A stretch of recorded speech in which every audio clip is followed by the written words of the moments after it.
All this extreme festival of motorsport action is proudly brought to you by Hankook Tyres and Car Care Clinic.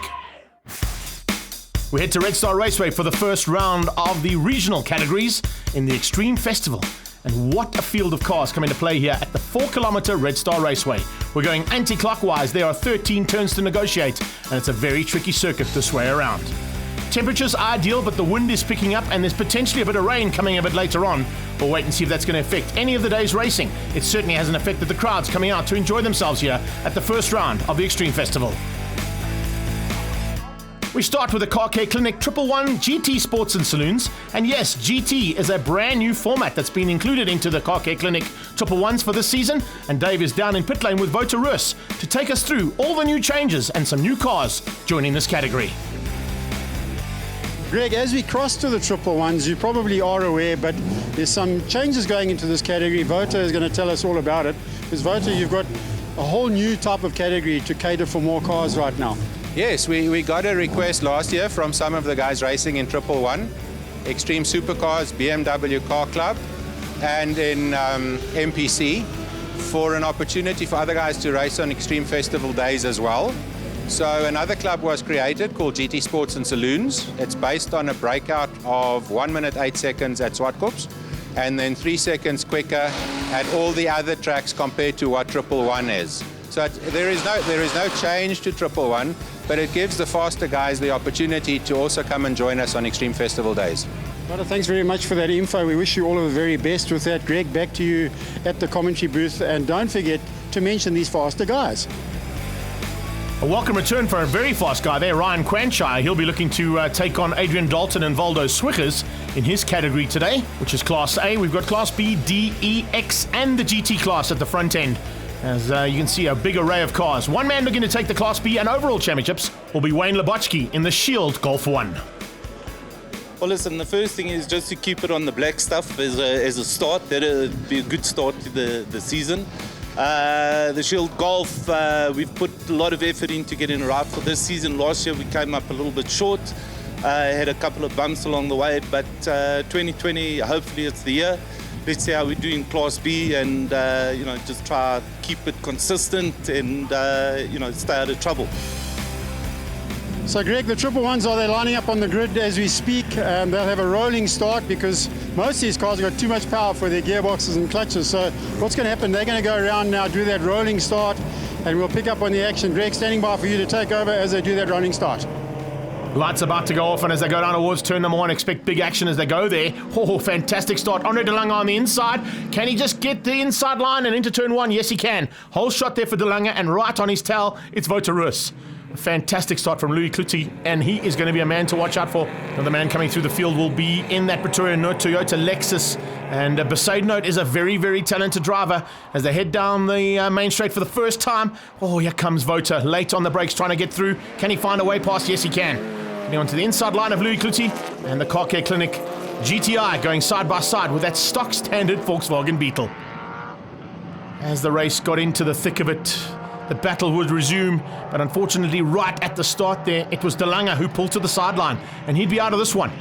Louis Kluti would then go to battle with Wouter Roos for the front end, and Kluti looking to take on, of course, Class X, and GT category would be Wouter Roos. In the mid-pack, Ryan Quanshire, as we mentioned, made a welcome return. He fought all race long here with Piet Potgieter in the Volkswagen Driving Academy GTI.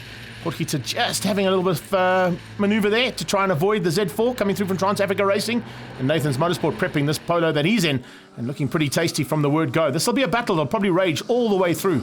Looking to see how far back Adrian Dalton was. If you are, he wasn't that far back. And in fact, Dalton would be a big contender. Floris Stopforth just behind that, and Lucas Besaidnote. In Class D, great driving came from Reiner van Heerden, who put LaRue just between himself and the man he would be fighting with, Chris Smit, in the Porsche. We did see the return of Andre De Lange, and he got just ahead of this incredible little Subaru. Watch out for Van der Pfeiffer in the mix. Floris Stopforth just trying to fend off the return of De Lange, but De Lange, of course, with that GT spec car is slightly quicker, but you could see the limp mode that was kept coming in intermittently was a bit of a problem. Mark Gregory was the man to beat at the front end, fighting hard with Peter Kirchhoff and Mark Kingsmill. Unfortunately, at the end of the day, it wasn't all to be there for the incredible Van der Pfeiffer and his Subaru. He had to put it on the sideline. Harvey Wallbanger having a phenomenal run, and Mark Harvey is always a good man to watch out for at the front end of Class B. By the time the checkered flag came out, though, it was Kluti who'd got to the front, and he took the victory quite easily due to the fact that we saw the demise of the Car Care Clinic car. And just rolling out of it at the end there was Wouter Roos, having taken the GT category easily, and a nice run from Ryan Quanchai to finish up at the top end of A. So GT went to Roos, X went to Potgieter, A goes to Quanchai, Class B going to Mark Harvey, D going to Van Heerden, and a good ride from Kirchhoff for Class E. Let's catch up with one of our new men down in the pit lane, Yorick Smith.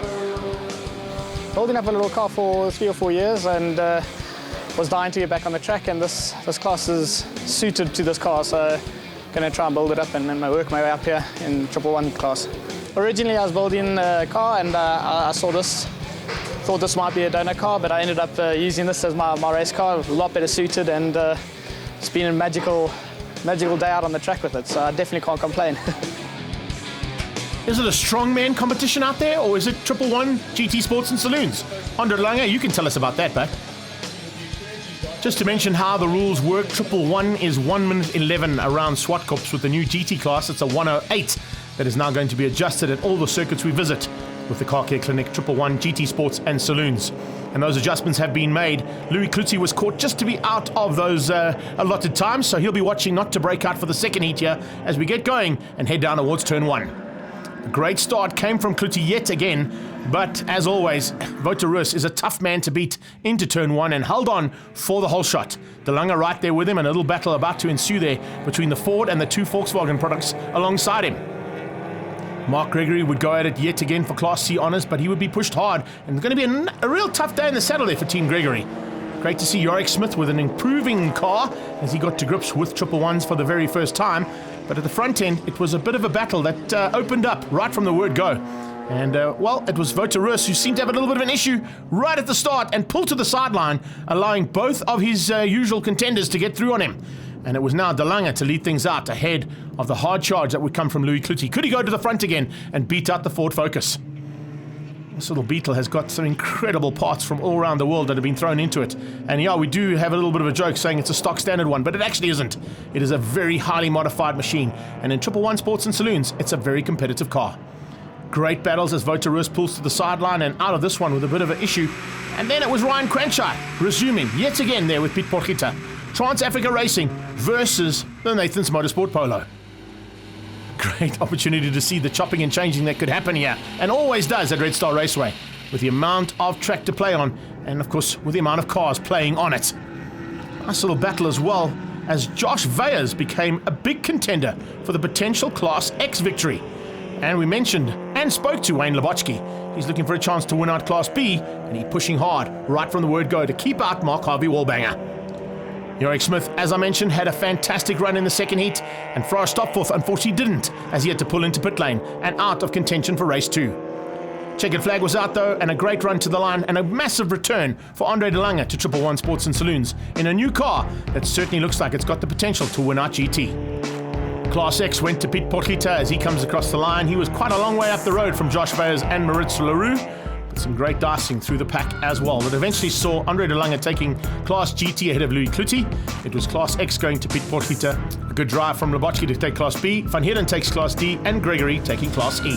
Let's catch up with Class A's winner now, Ryan Quanchai in the Z4 from Trans-Africa Racing. So, I mean, it was quite a challenge today. Quite a few cars in the class. I haven't been racing for about 8 months, so it took a bit of time to get used to the car, the track. And once I got into the rhythm of things, everything came together, and I managed to put in some really good lap times. My qualifying was a bit too quick, and I broke out, which is fun but has its consequences. And I got pushed back in the grid, I think from 2nd or 3rd back to 8th, and managed to claw my way back up to 3rd. Second heat, I started from 5th, and I finished in 3rd overall. So yeah, awesome day out, and just grateful to be back.